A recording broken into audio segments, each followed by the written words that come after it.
ನಮಸ್ಕಾರ. ಇವತ್ತು ನಾವು ಕಾಂತಾರ ಚಾಪ್ಟರ್ 1 ಬಗ್ಗೆ ಮಾತಾಡೋಣ. ಹ್ಮ್ ರಿಷಬ್ ಹೆಟ್ಟಿಯವರ ಹುಟ್ಟುಹಬ್ಬಕ್ಕೆ ಒಂದು ಸಖತ್ ಪೋಸ್ಟರ್ ಬಂದಿದೆಯಲ್ಲ, ಅದ್ರ ಬಗ್ಗೆನೇ ಅಲ್ವಾ? ಹೌದು, ಪೋಸ್ಟರ್ ಜೊತೆಗೆ ಕೆಲವು ಇಂಟ್ರೆಸ್ಟಿಂಗ್ ಅಪ್ಡೇಟ್ಸ್ಗಳು ಇವೆ. ಹೌದು. ಯೂಟ್ಯೂಬ್ನಲ್ಲಿ ಬಂದಿರೋ ಕೆಲವು ವಿಶ್ಲೇಷಣೆಗಳನ್ನ ನೋಡ್ದೆ, ಅದರ ಆಧಾರದ ಮೇಲೆ ಏನಿದೆ ಇದರಲ್ಲಿ ಅಂತ ಸ್ವಲ್ಪ ಆಳವಾಗಿ ನೋಡೋಣ. ಸರಿ, ಹಾಗಾದ್ರೆ ಮೊದಲು ಅಪ್ಡೇಟ್ಸ್ ಏನಿದೆ ಅಂತ ಶುರು ಮಾಡೋಣವಾ? ಖಂಡಿತ.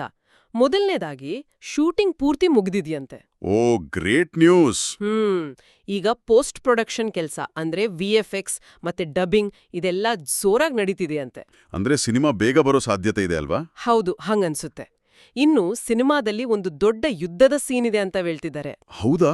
ಇದು ಬಹಳ ಮುಖ್ಯವಾದ ವಿಷಯ. ಹೌದು, ಸಾಮಾನ್ಯ ಫೈಟ್ ಸೀಕ್ವೆನ್ಸ್ ಅಲ್ಲವಂತೆ. ಏನಂತಾರೆ, ನ್ಯಾಷನಲ್ ಮತ್ತೆ ಇಂಟರ್ನ್ಯಾಷನಲ್ ಲೆವೆಲ್ನ ಆಕ್ಷನ್ ಟೀಮ್ ಸೇರಿ ಇದನ್ನ ಡಿಸೈನ್ ಮಾಡಿ ಶೂಟ್ ಮಾಡಿದಾರಂತೆ. ಓಹೋ, ಅಂದ್ರೆ ಸ್ಕೇಲ್ ತುಂಬಾ ದೊಡ್ಡದಿರುತ್ತಾ? ಖಂಡಿತ. ಸುಮಾರು 5 ಜನ ಮೇನ್ ಫೈಟರ್ಸ್ ಮತ್ತೆ ಒಂದು 3,000 ಜನ ಎಕ್ಸ್ಟ್ರಾಗಳು ಅಂದ್ರೆ ಸಹ ಕಲಾವಿದರು ಇದ್ರಲ್ಲಿ ಭಾಗವಹಿಸಿದ್ದಾರೆ ಅಂತೆ. 3,000 ಜನ? ಇದಕ್ಕೋಸ್ಕರ ಒಂದು 25 ಎಕರೆ ಜಾಗದಲ್ಲಿ ಸುಮಾರು 45ರಿಂದ 50 ದಿನ ಶೂಟ್ ಮಾಡಿದ್ದಾರೆ ಅಂತಾನೂ ಸುದ್ದಿ ಇದೆ. ಅಬ್ಬಾ, ಅಂದ್ರೆ ವಿಜುವಲ್ಸ್ ಸಖತ್ತಾಗಿರುತ್ತೆ ಅಂತ ನಿರೀಕ್ಷಿಸಬಹುದು. ಪ್ರಮೋಷನ್ಸ್ ಇನ್ನೂ ಶುರು ಮಾಡಿಲ್ಲ ಅಲ್ವಾ? ಇಲ್ಲ, ಸದ್ಯದಲ್ಲೇ ಶುರು ಮಾಡಬಹುದು ಅಂತ ಅನ್ಸುತ್ತೆ. ಸರಿ, ಈ ಅಪ್ಡೇಟ್ಸ್ನ ಜೊತೆಗೆ ಈಗ ಆ ಪೋಸ್ಟರ್ ಕಡೆ ಗಮನ ಕೊಡೋಣ. ಮೊದಲನೇ ಕಾಂತಾರಕ್ಕೆ ಅಂದ್ರೆ ಅದನ್ನ ಪಾರ್ಟ್ 2 ಅನ್ಕೊಂಡ್ರೆ ಅದಕ್ಕೆ ಹೋಲಿಸಿದ್ರೆ ಈ ಪೋಸ್ಟರ್ ಹೇಗೆ ಬೇರೆ ಇದೆ? ಹೌದು, ಒಳ್ಳೆ ಪಾಯಿಂಟ್. ಪಾರ್ಟ್ 2ರಲ್ಲಿ ಶಿವನ ಕ್ಯಾರೆಕ್ಟರ್ ಅಗ್ರೆಸಿವ್ ಆಗಿತ್ತು, ನಿಜ. ಆದರೆ ಈ ಕಾಂತಾರ 1 ಪೋಸ್ಟರ್ನಲ್ಲಿರೋ ಪಾತ್ರ ಇನ್ನೂ ಜಾಸ್ತಿ ರೌದ್ರವಾಗಿ ಫೆರೋಷಿಯಸ್ ಆಗಿ ಕಾಣಿಸ್ತಿದೆ. ಹೌದು, ಆ ನೋಟದಲ್ಲೇ ಒಂಥರ ಭಯಂಕರತೆ ಇದೆ. ಮತ್ತೆ ಬೆಂಕಿ ವಿಷಯ. ಮೊದಲನೇ ಪೋಸ್ಟರ್ನಲ್ಲಿ ಕಾಡಿನ ಒಂದು ಸಣ್ಣ ಭಾಗದಲ್ಲಿ ಬೆಂಕಿ ಕಾಣಿಸಿತ್ತು ಅಷ್ಟೇ. ಆದ್ರೆ ಇಲ್ಲಿ ನೋಡಿ, ಇಡೀ ಕಾಡೇ ಹೊತ್ತಿ ಉರಿಯೋ ತರ ಇದೆ. ಅಂದ್ರೆ ಸಂಘರ್ಷದ ತೀವ್ರತೆ ತುಂಬಾನೇ ಜಾಸ್ತಿ ಇದೆ ಅಂತ ತೋರಿಸ್ತಿದಾರಾ? ಹೌದು, ಹಾಗೆ ಅನ್ಸುತ್ತೆ. ಆಮೇಲೆ ಮೊದಲನೇ ಚಿತ್ರದ ತರ ಎಲ್ಲೋ ಒಂದು ವೃತ್ತದ ಡಿಸೈನ್ ಇದೆ. ಹೌದು, ಅದು ಕಾಮನ್ ಎಲಿಮೆಂಟ್. ಆದ್ರೆ ಆ ವೃತ್ತದ ಒಳಗೆ ಈ ಸಲ ಬೇರೆನೇ ಒಂದು ಪ್ರಪಂಚ ಕಾಣ್ತಿದೆ. ತುಂಬಾನೇ ಡೀಟೇಲ್ಡ್ ಆಗಿದೆ. ಏನೇನಿದೆ ಆ ವೃತ್ತದೊಳಗೆ ಸ್ವಲ್ಪ ಗಮನಿಸಿದ್ರೆ? ಮೇಲೆ ಒಂದು ಹಗ್ಗ ಇಳ್ಬಿಟ್ಟಿರೋ ಥರ ಕಾಣ್ತಿದೆ. ಇದು ಫಸ್ಟ್ ಲುಕ್ನಲ್ಲೂ ಇತ್ತು, ನೆನ್ಪಿದ್ಯಾ? ಹೌದು ಹೌದು. ಸೈನಿಕರು ಇಳಿಯೋಕೇನಾದ್ರೂ ಬಳಸಿದಾರಾ? ಬಹುಶಃ. ಇನ್ನೂ ಒಂದ್ ಸೈಡ್ನಲ್ಲಿ ಕುದುರೆ ಮೇಲೆ ಸೈನಿಕರು, ರಾಜರು ಇರೋ ಥರ ಇದೆ. ಸಾಮ್ರಾಜ್ಯದ ಧ್ವಜ, ಅದ್ರ ಜೊತೆ ತುಳುನಾಡಿನ ಧ್ವಜಗಳೂ ಇವೆ. ಓಹ್, ಇಂಟ್ರೆಸ್ಟಿಂಗ್. ಅಂದ್ರೆ ಸ್ಥಳೀಯತೆ ವರ್ಸಸ್ ಸಾಮ್ರಾಜ್ಯದ ಹೋರಾಟನಾ? ಇರ್ಬೋದು. ಅಲ್ಲೇ ಪಕ್ಕದಲ್ಲಿ ಪ್ರಾಣಿಗಳು ಓಡೋಡಿ ಬರ್ತಿವೆ. ಹುಲಿ, ಜಿಂಕೆ, ಕೋಣ, ಕಾಡಹಂದಿ. ಅಂದ್ರೆ ಕಾಡು ಬರೀ ಹಿನ್ನೆಲೆ ಅಲ್ಲ, ಕಥೆಯ ಭಾಗನೇ ಇರ್ಬೋದು. ಹೌದು. ಇನ್ನೊಂದ್ ಸೈಡ್ ನೋಡಿದ್ರೆ ಅಲ್ಲಿ ಯುದ್ಧನೇ ನಡೀತಿದೆ. ರಿಷಬ್ ಶೆಟ್ಟಿ ಪಾತ್ರ ಈಟೆಯಿಂದ ಒಬ್ಬ ಸೈನಿಕನ್ನ ಇರಿದು ಮೇಲೆ ಎತ್ತಿ ಹಿಡಿದಿರೋ ಪೋಸ್ ಇದೆ. ಬ್ಯಾಕ್ಗ್ರೌಂಡ್ನಲ್ಲಿ ದೊಡ್ಡ ಯುದ್ಧ ನಡೀತಿದೆ.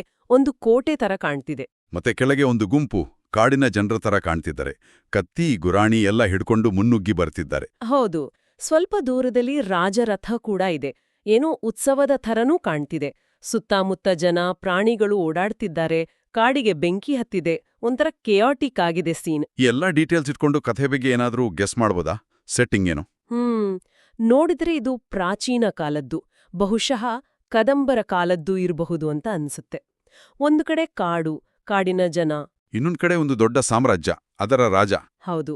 ಆ ರಾಜನಿಗೆ ಆ ಕಾಡಲ್ಲಿರೋ ಯಾವುದೋ ಒಂದು ಶಕ್ತಿ ಅಥವಾ ಸಂಪತ್ತಿನ ಮೇಲೆ ಕಣ್ಣಿರಬಹುದು. ಅಂದ್ರೆ ಆ ಶಕ್ತಿ ಸಿಕ್ಕಿದ್ರೆ ಇಡೀ ಪ್ರಪಂಚನೇ ಆಳ್ಬೋದು ಅನ್ನೋ ತರದ್ದನ?